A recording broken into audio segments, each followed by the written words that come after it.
Bonsoir, et c'est la fin de Shabbat. On sort de Shabbat pour rentrer dans la semaine. Et cette semaine, c'est une semaine... Vous savez, la semaine dernière, j'avais mon tablier de veilleur, mon tablier de travailleur. Et parce que je pensais à ce que le Seigneur me disait pour cette semaine. Et cette semaine, on est appelé à être sur la muraille, à veiller, à avoir les oreilles ouvertes, avoir le cœur ouvert pour ce que le Seigneur est en train de faire et de dire. Et d'ailleurs, l'opération qui a lieu en cours en ce moment en Israël s'appelle bien Sur tes murailles. Soyons les uns et les autres, les uns avec les autres, sur la muraille, à prier, intercéder pour la paix de Jérusalem. Bonsoir, Zakir. Qu'est-ce que ça veut dire intercéder, prier pour la paix de Jérusalem? Je crois qu'il faut être précis et spécifique. Ça veut dire intercéder et prier pour que son peuple, ses deux enfants, Ismaël et Isaac, rencontrent Yeshua. Voilà, c'est ça. Je crois, la paix, le shalom, c'est la plénitude de la présence de Yeshua dans les vies. Voilà. Seigneur, au travers de ce drame, on ne sait pas comment tu vas faire, il n'y a que toi qui peux faire ça. Mais que au travers de ce drame, de ce qui est en train de se passer, à la fois en Israël, mais dans le monde entier, que ton shalom, que ta présence descende, que tu ouvres les yeux et l'intelligence des uns et des autres, parce qu'il se dit pas mal de bêtises un peu partout. Seigneur, ouvre l'intelligence, ouvre les yeux des uns et des autres, et que nous puissions ensemble recevoir ton shalom, recevoir la présence de Yeshua, la plénitude de la croix dans nos vies, du prix que le Seigneur a payé pour qu'on puisse être véritablement frères et sœurs. C'est qu'en lui qu'on peut être frères et sœurs. Il n'y a qu'en lui. Alors Seigneur, voilà, on allume ce soir cette lumière qui nous encourage à entrer dans la semaine. Cette torche, fait de nous des torches, des passionnés de Yeshua, et que dans nos villes, en France, aux États-Unis, dans le monde entier, on amène cette présence de Yeshua, ce shalom de ta paix, parce que ce shalom, il est dans nos cœurs.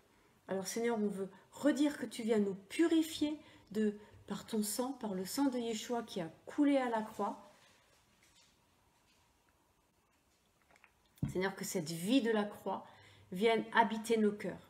Et que du coup, cette flamme extérieure de ta présence vienne nous habiter de l'intérieur.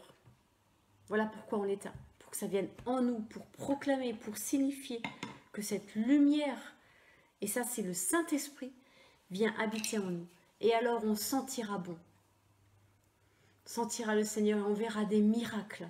On verra des miracles de réconciliation, de pardon, des gens qui verront Yeshua. Mais ça, notre part, c'est de l'enseigner, c'est de témoigner, c'est de parler de qui il est. Et j'aimerais nous encourager les uns et les autres, là où nous sommes, dans les petites choses de nos vies, d'être témoins. Parce que même dans les quartiers les plus petits, dans les villages les plus reculés, il y a besoin que nous soyons lumière et que nous ayons une parole de paix, à savoir une parole de Yeshua.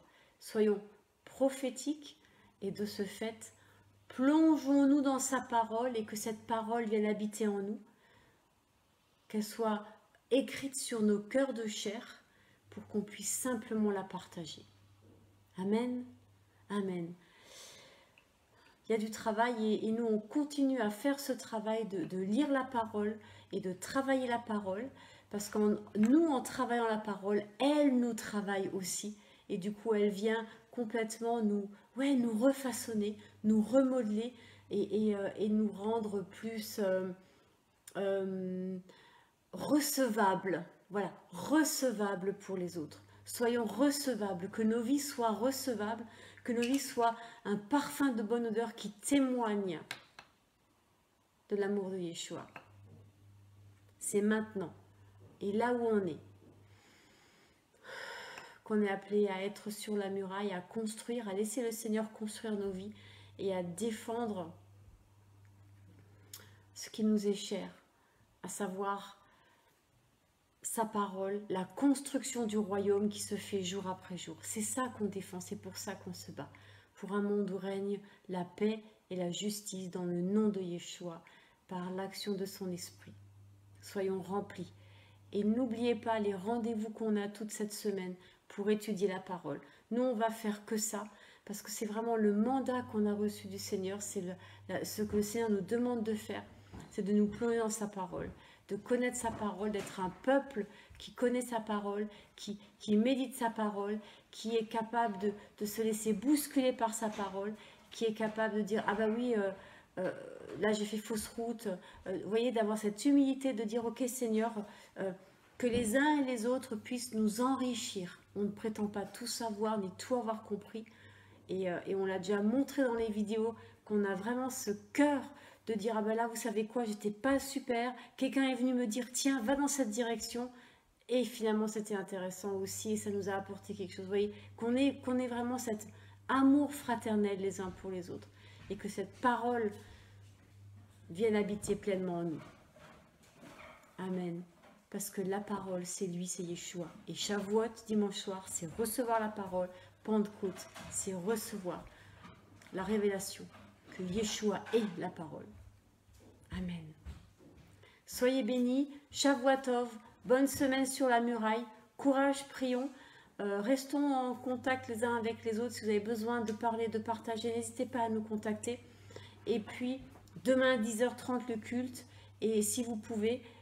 et puis sinon, dimanche soir, 21h, premier enseignement, premier partage sur Élie, le prophète Élie. À bientôt et courage. Courage. Bonne semaine.